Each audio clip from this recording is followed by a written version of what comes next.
Hi guys, welcome to Ruthvi talks. మేమైతే ఈరోజు కైలాసానికి ఎలాగో వెళ్ళలేం కదా, కైలాస పర్వతాన్ని కూడా ఎక్కలేము. ఇంతవరకు ఎవరు ఎక్కలేదంట కైలాస పర్వతాన్ని.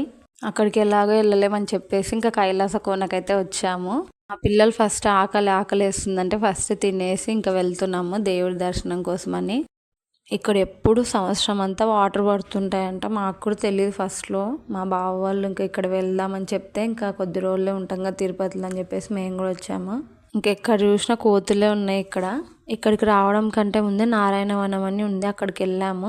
వచ్చామండి నేచర్ని ఎంజాయ్ చేయడానికి. చాలా బ్యూటిఫుల్ ప్లేస్ అండి, మీరు కూడా విజిట్ చేయండి. చాలా చాలా చాలా అందంగా ఉంది తిరుపతి.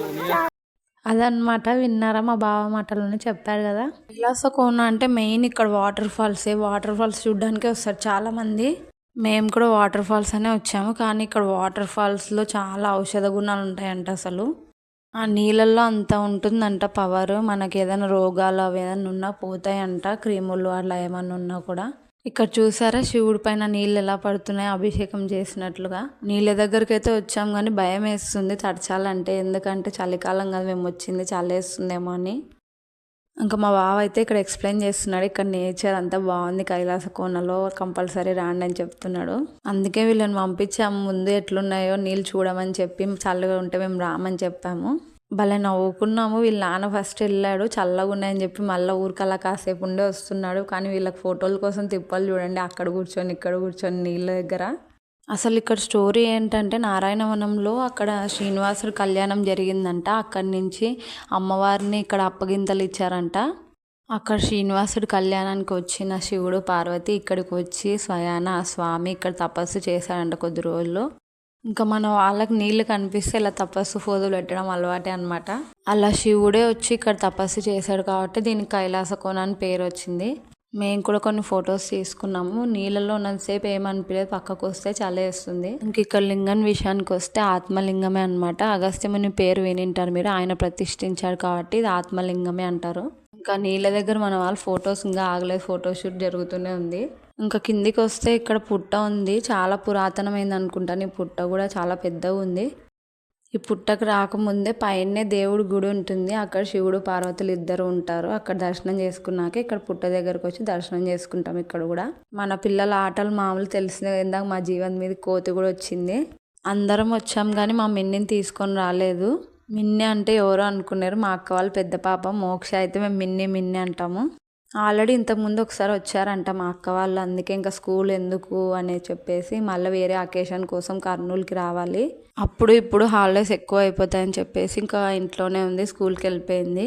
కైలాసకోన వాటర్ ఫాల్స్కి అయితే వచ్చాము, కానీ ఇక్కడ నుంచి అనుకోకుండా సడన్ ట్రిప్ ఇక్కడికి వస్తాం అనుకోలేదు. వేరే రూట్ నుంచి కూడా వెళ్ళొచ్చు అని చెప్తే ఆ రూట్ నుంచి వస్తున్నాము. మా పిల్లలు అయితే ఇంకా అలసిపోయి పడుకున్నారు. మా జీవంత్ కూడా పడుకున్నాడు, వాళ్ళ పెద్దనాన్న దగ్గర ఉన్నాడు.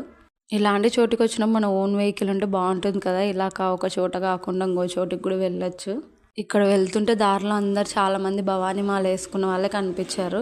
మీకు తెలిసిందే కదా, మాల వేసుకుంటే ఇంకా పుణ్యక్షేత్రాలకు వెళ్తూనే ఉంటారు. భవానీ మాల అనేది ఒక రోజు కాకపోతే 3 రోజులు కాకపోతే అలా మన ఇష్టము. ఒక రోజు నుంచి ఇంకా ఎన్ని రోజులైనా వేసుకోవచ్చు, మన ఇష్టం అది. నాకు ఎలా తెలుసు అనుకుంటున్నారా, మా తాత వేసుకున్నాను ఇంతకుముందు కాబట్టి నాకు తెలుసు. ఈ టెంపుల్ చూస్తేనే అర్థమైపోయింటుంది, చాలా ట్రాఫిక్ జామ్ ఉంది ఇక్కడికి వచ్చేటప్పుడు. తిరుత్తనికి వచ్చాం మేము సుబ్రహ్మణ్య స్వామి దర్శనం కోసమని.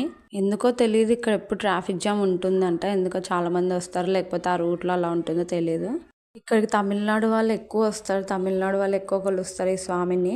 అందరికీ ఒక డౌట్ ఉంటుంది కదా, కుమారస్వామి సుబ్రహ్మణ్య స్వామి ఇద్దరు ఒకటేనా కాదా అని. ఇద్దరు ఒకటే, రూపాలు వేరు అంతే.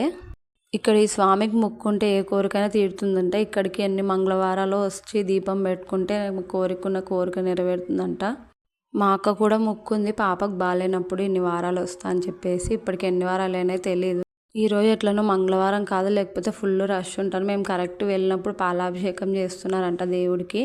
ఈరోజు మంచి రోజు కూడా, బిల్వపత్రాలతో చాలా మంది అభిషేకం లాగా ఇస్తున్నారని చెప్పేసి మేము కూడా తీసుకున్నాము. ఎప్పుడు టీవీలోనే చూస్తుంటాను. అభిషేకం పాలతో, అభిషేకం కుంకుమతో అట్లా అభిషేకం చేస్తుంటారు కదా. కానీ ఇలా లైవ్లో చూడడం ఇదే ఫస్ట్ టైం. మేము వెళ్ళేటప్పటికి అభిషేకం చేస్తున్నారు దేవుడికి.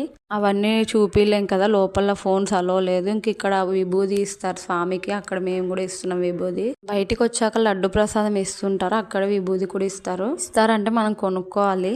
ఇంకా అక్కడే దిష్టి కూడా ఉప్పుతో దిష్టి తీస్తుంటారు. దిష్టి తీపించుకొని అక్కడే దీపం పెట్టేసి వచ్చేసాము. నాకు ఇష్టం ఇలా గోరింటాకు పెట్టించుకోవాలంటే ఎక్కడైనా కనిపిస్తే పెట్టించుకుంటాను ఖచ్చితంగా. మనం తిరుపతిలో గోవింద గోవింద అని ఎలా చెప్తామో అక్కడ వేలనికే హరోం హర, మురుగనికే హరోం హర అని చెప్తూ ఉంటారు. ఎక్కడో విన్నట్టుంది కదా, నేను కూడా విన్నాను, మొబైల్లోనో టీవీలోనో ఎక్కడో విన్నాను. అన్నీ చూసుకొని వచ్చేపాటికి లేట్ అయిపోయింది. ఇక్కడ అంజారమ్మ దేవి టెంపుల్ ఉందంటే అక్కడ ఒక్కటి చూసుకొని వద్దామని చెప్పేసి దిగాము. అంత పెద్ద టెంపుల్ ఏం కాదు, రోడ్డుకు ఒక సైడ్ ఉంటుంది. రోడ్డు వెడల్పు చేయాలని చెప్పేసి జేసీబీతో తీసేద్దాం అనుకున్నారంట ఈ టెంపుల్ని. కానీ ఏది కుదరక ప్రయత్నాలను చేసి వదిలేశారంట. కొన్ని టెంపుల్స్ అంత పవర్ఫుల్ ఉంటాయి. మేము కూడా దర్శనం చేసుకొని వెళ్ళిపోతున్నాం, ఎందుకంటే పాప ఇంటి దగ్గర ఉంది కదా, స్కూల్ నుంచి వచ్చేసి ఉంటుంది. అంతే వీడియో. Bye bye. మళ్ళీ నెక్స్ట్ వీడియో కలుసుకుందాం. నా వీడియోస్ కానీ మీకు నచ్చితే like, share and subscribe to my channel. Keep watching Ruthvi talks.